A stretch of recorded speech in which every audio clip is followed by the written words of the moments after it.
रोजच्या नित्यनेमाप्रमाणे देवकीताई महादेवाच्या मंदिरामध्ये गेल्या होत्या। आज महाशिवरात्र होती, त्यामुळेच देवकीताई सकाळीच 6 वाजता मंदिरामध्ये पूजा करण्यासाठी निघून गेल्या होत्या। देवकीताई यांच्या मनामध्ये भावना आली होती की निदान देवाला गेले आहे तर प्रसाद वाटण्यासाठी किमान थोडेफार पैसे माझ्याजवळ असते तर मी प्रसाद तरी 4 लोकांना देऊ शकले असते, परंतु नाही। देवाने माझ्यावरती अशी वेळ आणली आहे की मी प्रसाद वाटणाऱ्यातली नाही तर प्रसाद घेणाऱ्यातली झाली आहे। कारण अशी वेळ का आली आहे हे समजत नाही। म्हणून प्रसाद घेऊन देवकीताई घराच्या दिशेने 9 वाजता आल्या।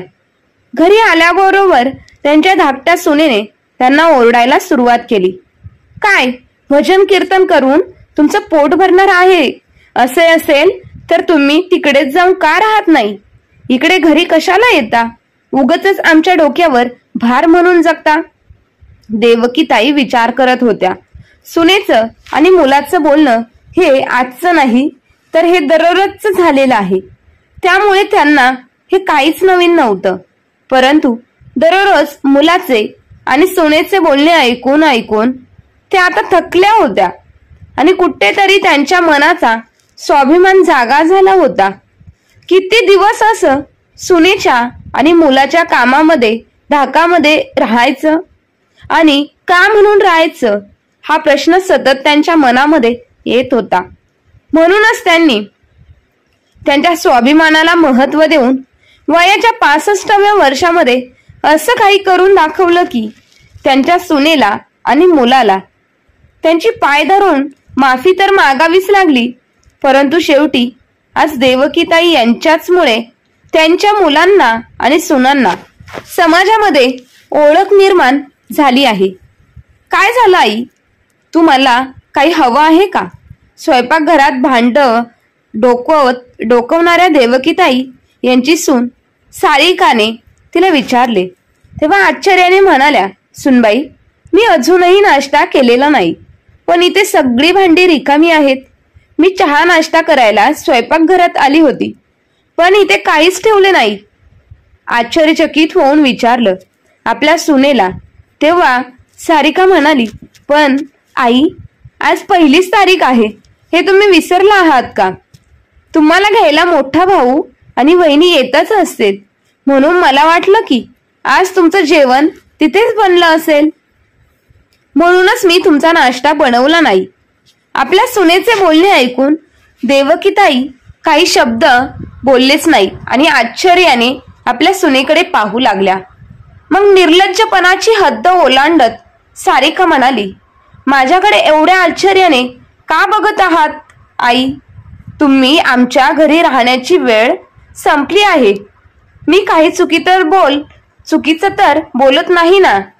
हे ऐकून देवकीताई म्हणाली, हे बघ सुनबाई, मोठ्या सुनेने मला हे सांगायला फोन केला होता की तिला 2 दिवसांसाठी माहेरी जायचं आहे, तर ती तिकडे आता मला 2 दिवस तिच्याकडे नाही ठेवू शकत। हे ऐकून सारिका चांगलीच रागाने संतापली आणि म्हणाली, तुमच्या दोन्ही मुलांनी आणि सुनांनी मिळून ठरवलं होतं की आम्ही तुम्हाला 1 महिना करून आमच्याकडे ठेवू, मग महिन्याच्या पहिल्याच दिवशी वहिनींनी असं का केलं? काय झालं जेव्हा वहिनीला तिच्या माहेरी जावं लागलं? असेही मला माहित आहे की हे सर्व त्यांचे डावपेच आहेत, जेणेकरून ती आणखी 2 दिवस तुमच्यापासून मुक्त होऊ शकेल। ठीक आहे, जर तुम्ही 2 दिवसांपेक्षा जास्त दिवस इथे राहिलात तर तुम्ही पुढच्या महिन्याच्या 3 तारखेला इथं परत याल। मोठ्या वहिनीलाही तुम्हाला 2 दिवस जास्त ठेवायला लागेल, सारिका स्पष्ट शब्दात म्हणाली। ही ऐकून देवकीताईंचे डोळे अश्रूंनी पाण्याने भरले, तर ते शांत त्यांच्या खोलीत परतल्या आणि त्यांचे पती यशवर्धनराव यांच्या फोटोसमोर जाऊन बसल्या। ऐकलं का हो तुम्ही? काय म्हणाली तुमची धाकटी सून? आता मी या सगळ्या लोकांवरती ओझं झाले आहे। एक जास्तीचा दिवसही हे लोक मला सहन करू शकत नाही. जर मोठा मुलगा मला घ्यायला आला नाही तर धाकट्या सुनेने मला नाश्ता देण्यासाठीही नकार दिला. इतकं सगळं ऐकून घेण्याआधीच देव मला त्यांच्याजवळ का बोलवत नाही? असं बोलता बोलता देवकीताई यांच्या डोळ्यांतून अश्रूंच्या धारा वाहू लागल्या आणि ते डोळ्यातील अश्रू त्यांच्या पतीच्या म्हणजे यशवर्धनराव यांच्या फोटोवरती पडत होते. आणि मग काही वेळाने आपले अश्रू पुसत म्हणाल्या की आता मी तिच्याकडे जेवण देखील मागणार नाही. जर तिने स्वतःहून मला जेवण आणून दिले तरच मी जेवण करेन, अन्यथा मी उपाशी राहील. कारण माझ्याजवळ आता दुसरा कोणताही पर्याय मार्ग नाही. असेही उपाशी राहून जास्तीत जास्त मी मरेल, या पलीकडे तर काय होणार नाही ना. इतकंच लाचार तर देवकीताई यांना त्यांचे पती गेल्यानंतर देखील वाटले नव्हते जितकं त्यांना आज जाणवत होतं. त्यांना त्यांच्या मुलांच्या आणि सुनेच्या राजवटीत फसवणूक होत असल्याची भावना जाणवत होती. 2 तासानंतर लहान सुनेने मोलकरणीच्या म्हणजे कामवालीच्या हातातून जेवण तर पाठवले, पण आता ते जेवण त्यांना भेट दिल्यासारखं भीक दिल्यासारखं वाटत होतं. त्या विचार करू लागल्या की असं अपमानास्पद जेवण करण्यापेक्षा उपाशी पोटी मेलेलं किंवा विष घेऊन मेलेलं बरं. बसल्या बसल्या देवकीताई भूतकाळातल्या गोष्टी आठवू लागल्या. विचार करू लागल्या की मोठ्या मुलाच्या जन्मानंतर 2 वर्षांनी माझ्या दुसऱ्या मुलाचा जन्म झाला. तेव्हा सर्व लोक माझे खूप अभिनंदन करत होते. सगळे लोक सांगत होते की तू खूप भाग्यवान आहेस, 2 मुलांकडून तुझी खूप सेवा करून घेशील, तुझ्या म्हातारपणी हीच तुला सांभाळतात. ते माझे कौतुक करून थकत नव्हते. पण आता काय झालं? माझं आयुष्य तर नरकापेक्षा कमी राहिलं नाही. जोपर्यंत हे जिवंत होते तोपर्यंत माझी मुले आमच्या प्रत्येक गोष्टी ऐकत होते. दोन्ही सुनांपैकी एकीची देखील हिंमत होत नव्हती उलट काही बोलण्याची. एक एक काम मला विचारून करायचे, परंतु माझे पती जाताच दोन्ही मुलांनी आणि सुनांनी मला न विचारता माझ्या खाण्यापिण्याची आणि माझ्या राहण्याची सुद्धा वाटणी करून घेतली. एकदाही मला विचारण्याचा प्रयत्न देखील केला नाही की माझी इच्छा काय आहे. ह्या लोकांनी त्यांच्या सोयीनुसार माझ्या राहण्याची आणि जेवणाची व्यवस्था केली. अरे म्हातारी झाली म्हणून काय झालं, शेवटी मी त्यांची आईच आहे ना. भिकारीसारखी अवस्था करून ठेवली आहे माझ्याच लोकांनी. देवकीताई आपल्या स्वर्गवासी पतीच्या फोटोकडे पाहून डोळ्यातील अश्रू रोखू शकत नव्हत्या. यशवर्धनराव आणि देवकीताई यांनी आपल्या 2 मुलांचे संगोपन करण्यासाठी खूप संघर्ष केला होता. त्या दोघांनी मुलांच्या संगोपनात कोणतीही कसर सोडली नाही. यशवर्धनरावांची सरकारी नोकरी होती, पण मुलांचे शिक्षण, शाळेची फी, आई वडिलांचे औषध असा सर्व खर्च भागविण्यासाठी त्यांना संपूर्ण महिन्याचा पगार सहज निघून जात होता. त्यामुळे घरातील कामे केल्यानंतर देवकीताई शिलाई मशीनचे काम करत होत्या. शिवाय एक्स्ट्राचे लहान मुलांचे क्लासेस सुद्धा घेत होते. लोकरीचे कपडे बनवून दुकानात पुरवत होत्या, ज्यामुळे त्यांची काही प्रमाणात बचत होऊ लागली. पण जेव्हा दोन्ही मुले मोठे झाले तेव्हा त्यांनी त्यांच्या इज्जतीचा धाक दाखवून देवकीताईंना हे काम करण्यासाठी रोखले होते आणि हे काम करण्यासाठी नकार दिला होता. तेव्हा देवकीताईंनी देखील कोणताही विरोध न करता त्यांचे म्हणणे मान्य केले होते. यशवर्धनराव आणि देवकीताई यांनी खूप मेहनत घेऊन हे मोठं घर म्हणजे बंगला बांधला होता. त्यानंतर दोन्ही मुलांनी शिक्षण देखील पूर्ण केलं. आज दोघेही चांगल्या पदावरती नोकरी करू लागले आहेत. यशवर्धनरावांनी आपल्या दोन्ही मुलांचे अजय आणि विजय यांचे लग्न मोठ्या उत्साहात लावून दिले होते. त्यांची दोन्ही मुलं आणि सुना त्यांचा पूर्ण आदर करत होते. पण कोरोनाच्या काळात यशवर्धनराव अचानक हे जग सोडून गेले. त्यानंतर घराचा पूर्ण कायापालटच झाला होता. दोन्ही मुलं राम लक्ष्मणासारखी राहत होती, तीच आता भांडू लागली होती. यशवर्धनराव आणि देवकीताई यांनी मोठ्या महत्वाकांक्षेने बांधलेलं घर आता 2 तुकड्यात विभागले गेले होते आणि 2 स्वतंत्र घरांमध्ये रूपांतरित झाले होते. घराचे 2 तुकडे झाल्याने देवकीताईंच्या हृदयाचे हजारो तुकडे झाले होते. त्यांच्या घराला ज्याला समोर आणि मागे 2 दरवाजे असायचे, त्या घराच्या मध्यभागी भिंत उभी राहिली होती. पुढचा भाग मोठ्या मुलाकडे आणि मागचा भाग धाकट्या मुलाकडे गेला होता. घरात येणाऱ्या जाणाऱ्यांचे मार्गही वेगळे झाले होते. फाळणी इथेच थांबली नाही तर देवकीताईंना देखील न विचारता दोन्ही मुलांनी आणि सुनांनी त्यांना देखील वाटून टाकले आणि प्रत्येकाने देवकीताईंना महिनाभर ठेवण्याचा निर्णय घेतला. शिवाय त्यांना हा आदेश देण्यात आला की ज्या महिन्यात आई ज्याच्याजवळ असेल, वडिलांची पेन्शन देखील त्या महिन्यात त्या मुलाला दिली जाईल. आता परिस्थिती अशी झाली होती की एक दिवस जरी वर गेला तरी देवकीताईंच्या सुना दुसऱ्या दिवशी त्यांना चहा नाश्ता द्यायला देखील तयार नव्हत्या. आज देवकीताई खूप उदास होत्या. विचार करू लागल्या की दर महिन्याला मिळणारी संपूर्ण पेन्शन मुले काढून घेतात. असे वाटते की मी माझ्या जेवणासाठी आणि राहण्यासाठी पैसे देत आहे. असे असूनही मी भिकाऱ्याप्रमाणे ह्या लोकांकडे जेवण मागत आहे.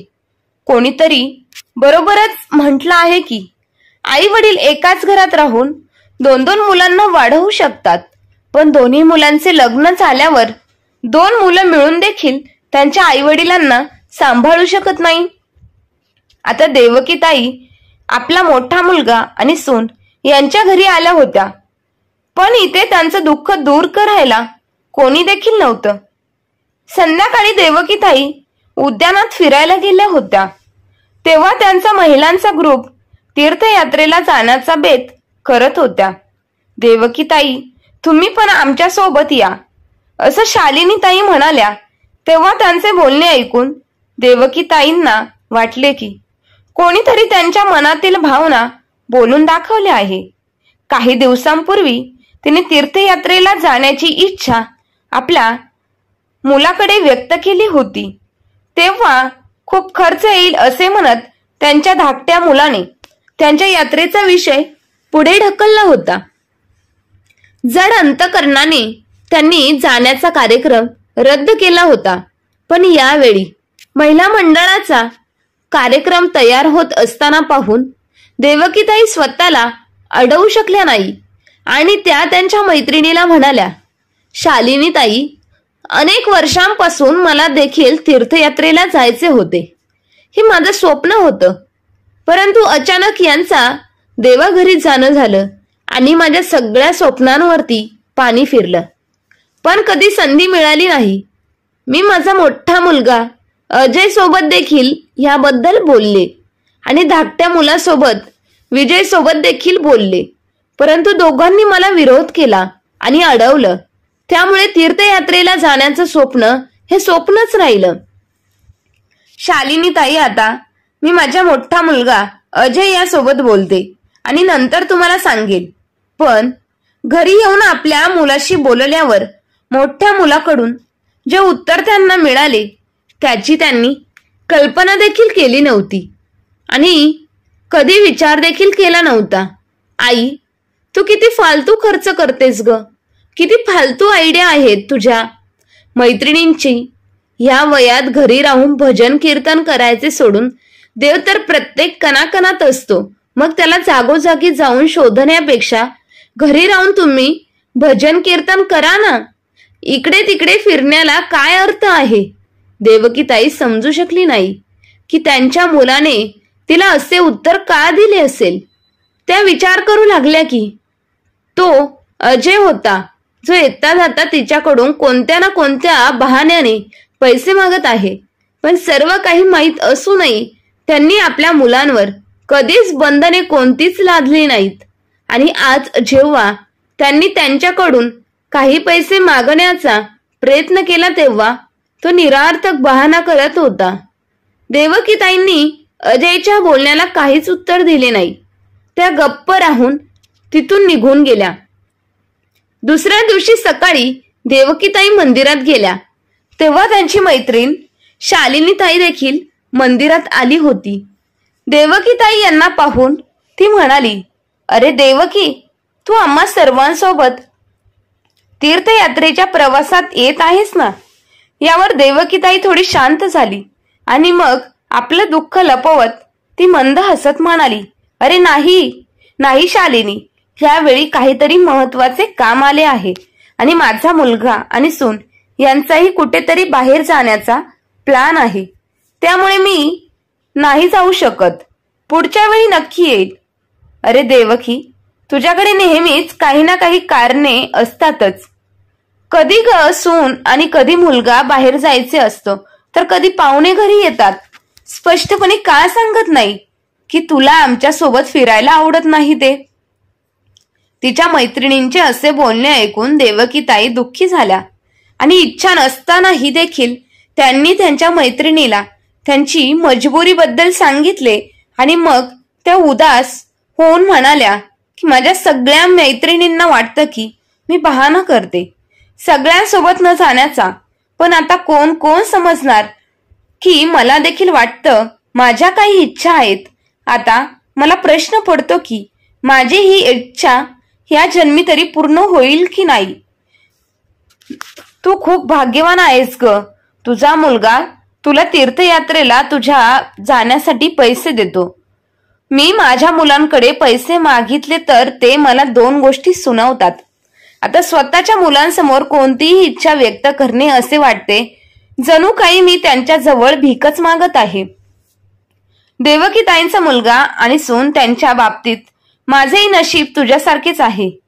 पूर्वी लहान मोठ्या खर्चासाठी मला माझ्या सून आणि मुलावरती अवलंबून राहावे लागत होते. पण नंतर मला वाटू लागले की जोपर्यंत मी माझी जबाबदारी सांभाळू शकते तोपर्यंत मी माझ्या मुलांवरती अवलंबून का राहावं? मी माझ्या इच्छा पूर्ण करण्यासाठी त्यांच्याकडे भीक का मागू? आणि आज बघ, मी माझ्या मनाची मालकीण आहे. आपल्या मैत्रिणीचे बोलणे ऐकून देवकीताई म्हणाल्या, पण तू तर कुठे नोकरी देखील करत नाहीस ना? त्यावर शालिनीताईंनी हसत उत्तर दिले, अरे नाही, माझा स्वयंपाकाचा छंद माझ्यासाठी वरदान ठरला आहे. फक्त माझ्या छंदाला ओळख दिली आहे. जेव्हा मी मोबाईलवर YouTube चालवायला शिकले तेव्हा माझ्यासारख्या अनेक वयोवृद्ध महिला स्वतःचे YouTube चॅनल चालवून स्वतःच्या पायांवरती उभ्या असल्याचे पाहिले. मला त्यांच्याकडून खूप प्रेरणा मिळाली आणि मी माझ्या नातवाच्या मदतीने एक YouTube चॅनल देखील उघडले आणि आज मी स्वावलंबी आहे. बोलता बोलता शालिनीताई म्हणाल्या, आजच्या तर मी आत्ता निघते. खूप उशीर झाला आहे. संध्याकाळी बागेत भेटूया. शालिनीचे बोलणे ऐकून देवकीताई आश्चर्यचकित झाल्या आणि घरी आल्यावर विचार करू लागले की मी पण एक दिवसभर रिकामी बसून असते. मलाही असे काहीतरी करायचे आहे जे मला ह्या वयात व्यस्त आणि स्वावलंबी ठेवेन. पण मला माहित नाही की या कामात ना माझी मुलं मला साथ देतील ना माझ्या सुना, आणि सून तर माझ्या नातवंडांना सुद्धा माझ्या जवळ येऊन देखील देत नाही. मग त्या काही वेळ विचार करत बसल्या. मग अचानक त्यांच्या मनात एक विचार आला की नशीबही तेव्हा साथ देते जेव्हा एखादी व्यक्ती प्रयत्न करते. तेव्हा विचार करत असताना अचानक त्यांचे डोळे चमकतात आणि त्यांच्या ओठांवरती हसू येतं. त्याच वेळी त्यांची मैत्रीण शालिनी हिला फोन केला आणि काही वेळातच तिला भेटण्यासाठी तिथे पोहोचली. मैत्रिणीजवळ बसताच त्या म्हणाल्या, शालिनी, तुला तर माहित आहे की वर्षापूर्वी मी शिलाईचे काम करत होती. शिवाय लोकरपासून कपडे विणणे दुकानात विकत होती, ज्यातून मला काही पैसे देखील मिळायचे. पण माझ्या मुलांनी नकार दिल्यावर मी ते काम करणे सोडले होते. पण आता मला खात्री झाली आहे, माझी चूक समजली आहे. तुला पाहून मलाही खात्री पटली आहे की माणसाची इच्छा असेल तर कोणत्याही वयात नवीन सुरुवात करू शकतो. मला तुझ्याकडून प्रेरणा मिळाली आहे. मलाही माझे स्वतःचे YouTube चॅनल उघडायचे आहे, ज्यामध्ये मला शिवणकाम शिकवणे किंवा लोकरपासून नवीन डिझाईन बनवणे असे विविध गोष्टी शिकवायचे आहेत. मला याचा अनुभव आहे, पण व्हिडिओ बनविण्यासाठी संबंधित ज्ञान आणि माहिती काहीच नाही. या कामातून मला मदत करशील का? देवकीताई यांचे बोलणे ऐकून शालिनीताई हसत म्हणाली, अरे यात विचारण्यासारखे काय आहे? हे काम तू आजपासूनच, मी तर म्हणते आतापासूनच सुरू करू शकतेस. माझ्याकडे चांगल्या उत्तम दर्जाचे मोबाईल पासून रिंग लाईट पर्यंत सर्व उपकरणे व्हिडिओ काढण्यासाठी जे लागतात ते उपलब्ध आहेत. तुझे चॅनल उघडण्यापासून तर ते व्हिडिओ अपलोड करण्यापर्यंतच्या सर्व कामांमध्ये मी तुला मदत करेल. मग काय? देवकीताई दुसऱ्या दिवशी सकाळी त्यांच्या मैत्रिणी शालिनीताई यांच्या घरी पोहोचल्या. थोड्याच वेळात शालिनीताईंनी YouTube चॅनल बनवून दिले आणि मग व्हिडिओ बनवण्याची तयारी सुरू केली. सुरुवातीला कॅमेऱ्यासमोर येऊन बोलायला त्यांना थोडं वेगळं आणि विचित्र वाटत होतं, पण त्यांनी हार मानली नाही. जसा तसा व्हिडिओ बनवला आणि YouTube वरती अपलोड केला. पण त्या नाराज झाल्या, कारण त्यांनी बनवलेल्या व्हिडिओला फक्त 15 ते 20 लोकांनी पाहिले होते. त्या रोज सकाळी शालिनीताई यांच्याकडे येऊन व्हिडिओ बनवून YouTube वर अपलोड करून आपल्या, पण खूप कमी लोक त्यांचा व्हिडिओ पाहत होते. भरपूर मेहनत करून देखील त्यांना चांगला प्रतिसाद मिळत नव्हता. शेवटी त्या हिंमत हरून घरी बसल्या. कदाचित यातच आता सर्व काही आहे असे मानून त्यांनी आहे त्या परिस्थितीला स्वीकारण्याचा निर्णय घेतला.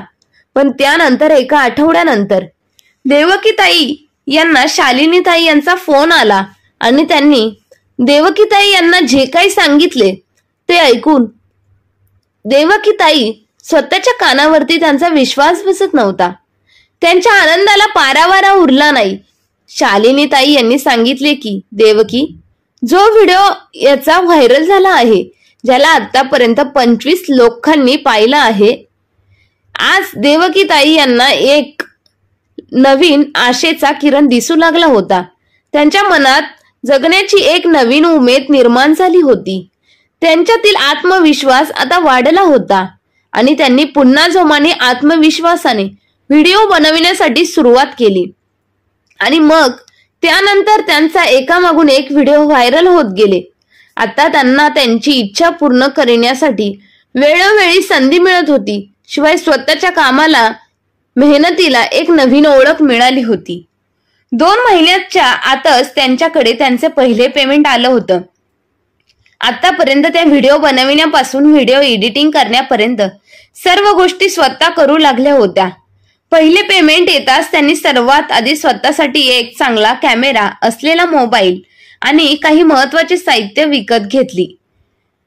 जेव्हा हे सामान घेऊन त्या घरी त्यांच्या पोहोचल्या आणि त्यांच्या खोलीत ठेवू लागल्या, तेव्हा त्यांची मोठी सून रुपाली हैराण होऊन कधी त्यांच्याकडे तर कधी त्या सामानाकडे पाहू लागली.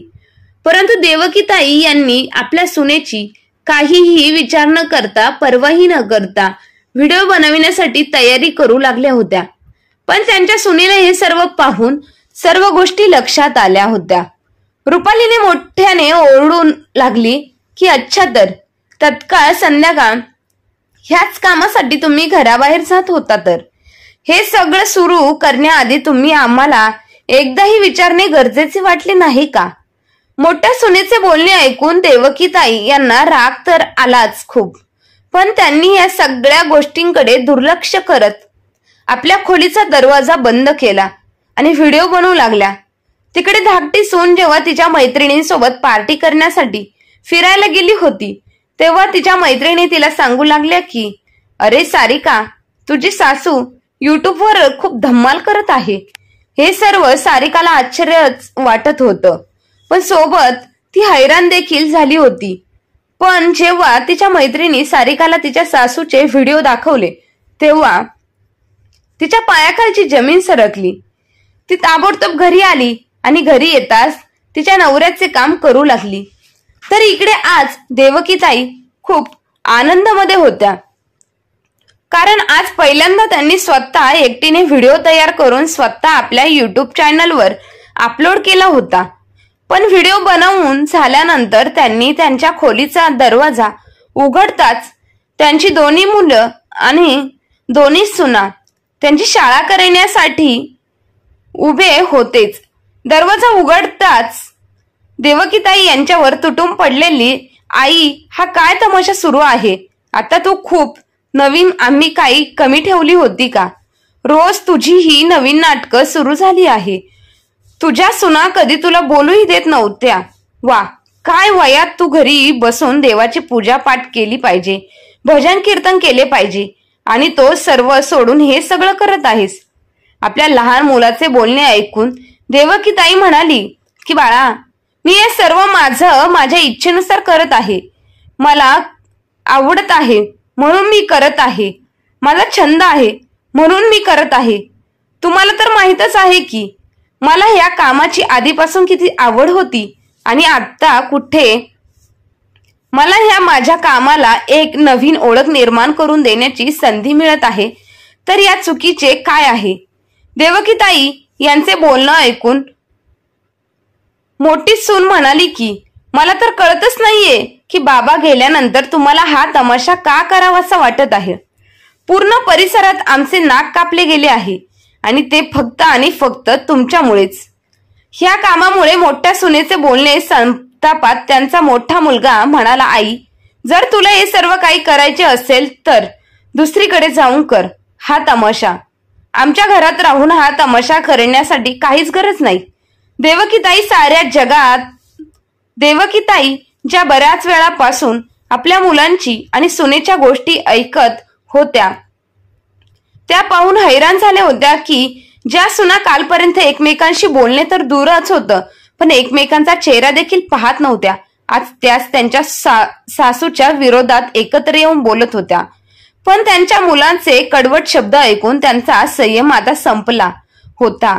आता गप्प बसणे त्यांना उचित वाटले नाही, आणि रुबाबदार आवाजात खणखणीत उत्तर देत म्हणाल्या, खूप झालं आता. खूप काही बोललात तुम्ही, आणि खूप काही ऐकलं मी, आणि खूप ऐकून देखील घेतलं मी. पण आता यापुढे अजिबात नाही. आपल्या मुलाचे संगोपन करताना एकदाही माझ्या मनात असा विचार आला नाही की हीच मुले पुढे जाऊन इतके घाणेरडी वागणूक मला देतील. तुमचे वडील जातात, तुम्ही तुमच्या आईला आईचा दर्जा न देता एक फुटबॉल समजून दर महिन्याला 1 तारखेला किक मारून आपल्या घरातून बाहेर काढून टाकत होता. 2 वेळेचे जेवणही असते तर असूनही ते होते असे एखाद्या भिकाऱ्याला भेट देत आहात. आपल्या मुलाकडे पाहत देवकीताई म्हणाल्या की तू मला विचारत होतास की काय कमी ठेवली आहे तू? अरे, ज्याच्या जवळ मी राहत होते तिथे माझी संपूर्ण पेन्शन देत होते, पण एका तीर्थयात्रेला जाण्यासाठी तुम्ही तुमच्याकडून काही पैसे मागितले तर तुम्ही लोकांनी मला स्पष्टपणे नकार तर दिलाच, पण सोबत 4 गोष्टी ऐकून देखील दाखवल्या. बाळांनो, तुम्ही तर चांगलेच पांग फेडले आहेत आईच्या प्रेमाचे.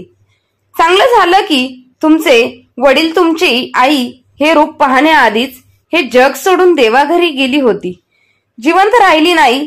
ते जर जिवंत असते तर मी तुम्हाला विचारते की म्हातारी झाली म्हणून माझ्या सर्व इच्छा संपल्या आहेत का?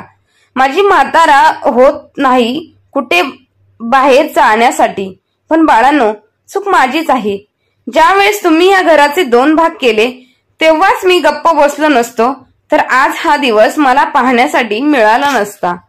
या घरात 6 खोल्या होत्या, तुम्ही त्या दोन्हींची विभागणी केली, त्यात तुम्हा प्रत्येकाच्या 3-3 खोल्या आल्या आहेत.